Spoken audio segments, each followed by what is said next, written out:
Saints Peter and Paul in Famagusta, Cyprus. Let me arrange it here.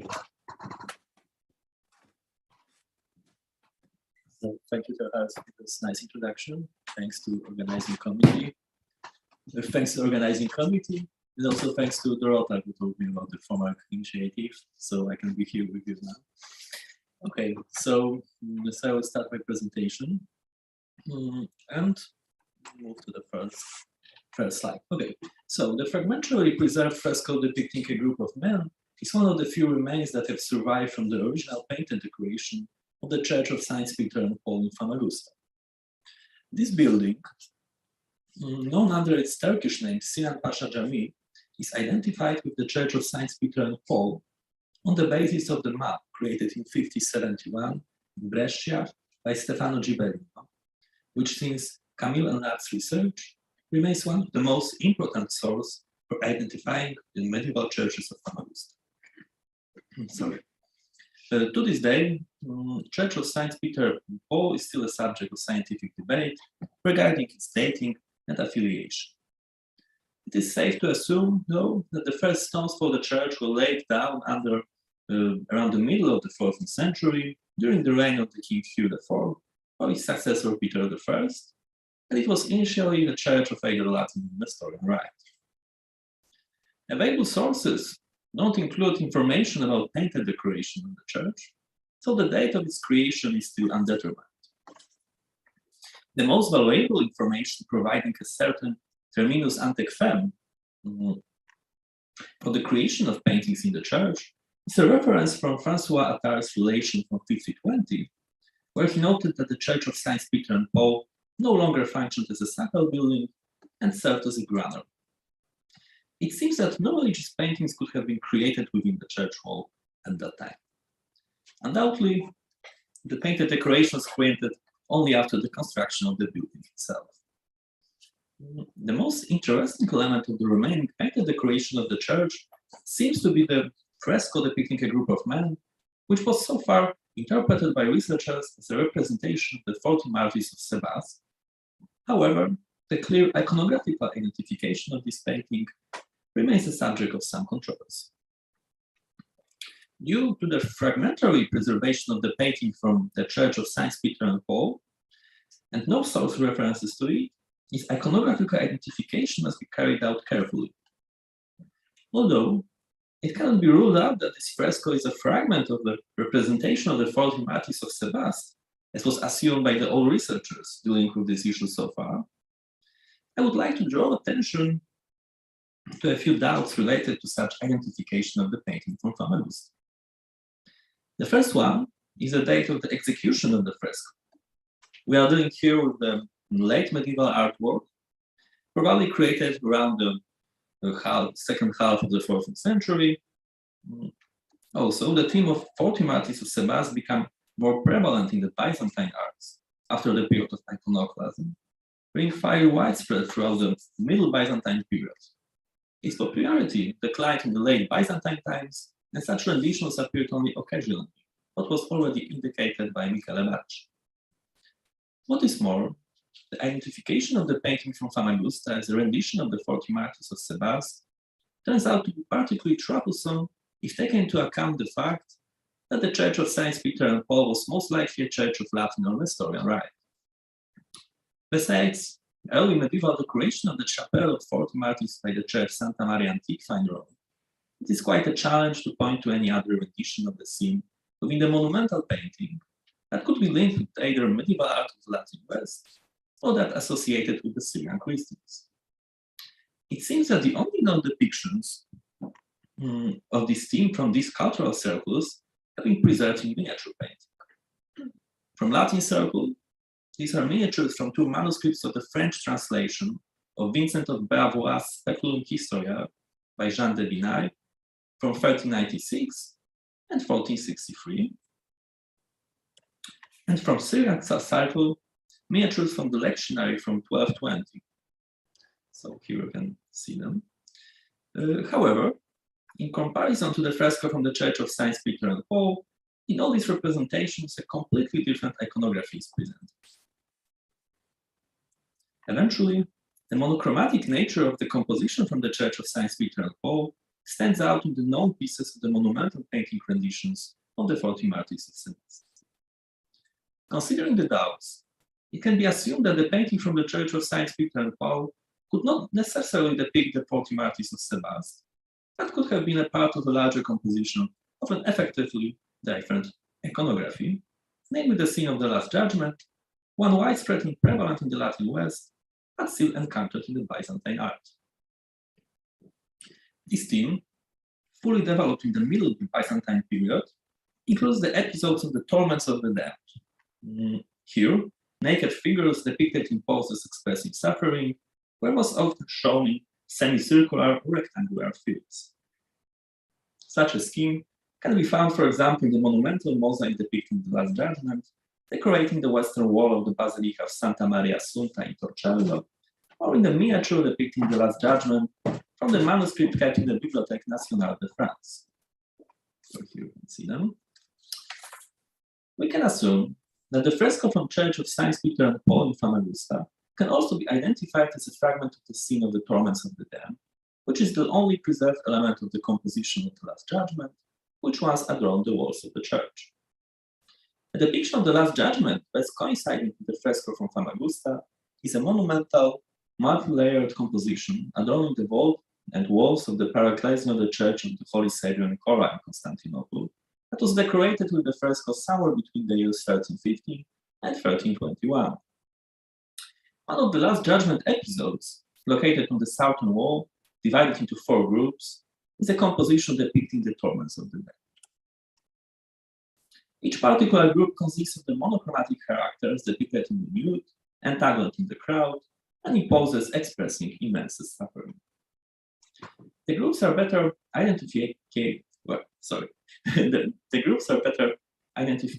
with the help of preserved inscriptions that constitute the artistic realization of the biblical description of the torments of the dead.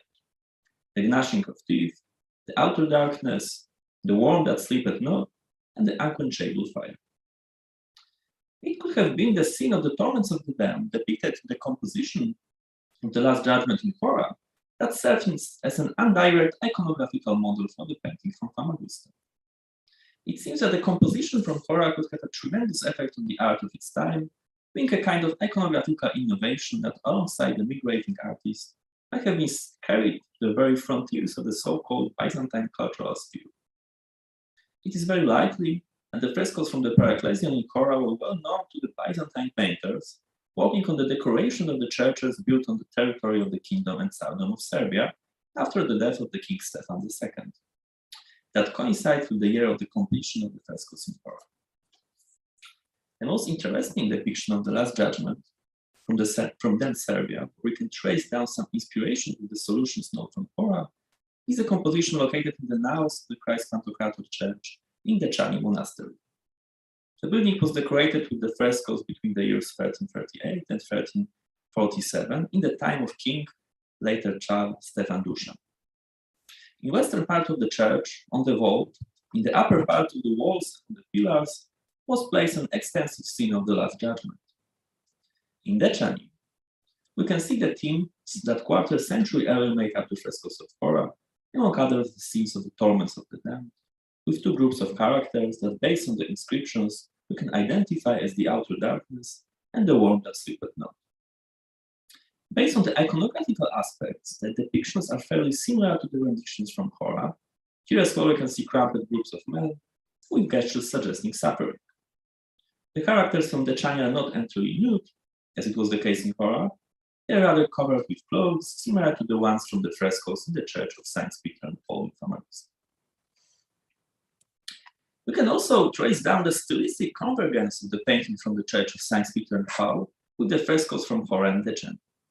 Although the depiction from Famagusta is unfortunately preserved only fragmentarily, which means that we are not able to fully assess its qualities, many features can still be found which allow us to associate with the Paleolithic style.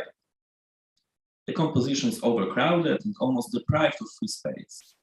The figures are tangled and crowded next to each other. The men depicted here are not being shown in classical proportions. Their bodies are elongated, though not slender, but rather slightly widened in the middle. They appear to be distorted and widened, resembling the shape which Otto Demus described as lung or iron lung. Their faces are oval, with low foreheads, broad and fleshy nose, and small and deep-set eyes. Their gestures are extensive and varied. All above mentioned features are typical of the Paleolithic style. We can also see detailed comparisons of the composition from Famagusta with the frescoes in Hora and Deccan. Some similarities with the painting from the Church of Saints Peter and Paul can be found especially in the depictions of the worm that sleepeth not from Hora. In the face of the central figure from the fresco in Famagusta, some similarities with the details of the one of the damned from Hora can be noticed. In both depictions, we can see the characteristic wrinkled forehead and slightly raised eyebrows, as well as the similar shape of the fleshy nose, broadened in the middle. Also, in the scene of the worm that sleepeth not from Decani, we can observe some similarities with the painting from Famagusta. In both churches, we can find the figure of the damned depicted with his arms pressed against his chest and crossed over it with lowered hands. Eventually, the presence of the composition of the Last Judgment in the Church of Saints Peter and Paul is also justified in the context of the scientific debate on the religious affiliation of the Church. If we agree with the identification of the Church of Saints Peter and Paul as the one belonging to the Latin Rite, the presence of the Last Judgment within its walls would quite well reflect the Western character of the Church. As is commonly known, this theme was one of the frequently depicted motifs in the medieval art of the Latin West. However, if we assume that the Church of Saints Peter and Paul was built for Nestorians, then placing the Last Judgment inside may also be justified. Although this motif was much more often depicted in the Latin West, it can also be found in decoration of Syrian churches. The most significant example here seems to be the monumental composition of the Last Judgment decorating the western wall of the church in the monastery of Saint Moses the Abyssinian, Mar Musa al-Habashi. Moreover, it is known that the scene of the Last Judgment was also depicted in the small Lebanese church of Dormition Virgin in Hamatura, New Kosovo. Although the painting decoration of these churches are definitely older than the compositions from Famagusta, and there are no stylistic similarities here, it is worth noting the presence of the theme of the Last Judgment in a medieval monumental painting of Syrian Christians, which allows us to assume that such a theme would have appeared in the Church of Saints Peter and Paul if it belonged to Nestorians. Summing up, although identification of the fresco from the Church of Saints Peter and Paul in Famagusta as a depiction of the 40 martyrs of Sebas proposed in the literature so far is probable, an alternative identification of the painting seems to be possible as well. After all, the Last Judgment was a theme commonly depicted in the decoration of Latin churches, less often, but also frequently it appeared in Byzantine churches, as well as those belonging to Syrian Christians. Comparisons of the iconographical stylistic features of the fresco from Famagusta with other late Byzantine monumental paintings seem to confirm the validity of identifying it as a scene of the torments of the damned, which is the only preserved fragment of the composition of the Last Judgment, which once adorned the walls of the Church of Saints Peter and Paul in Famagusta. Thank you for your attention.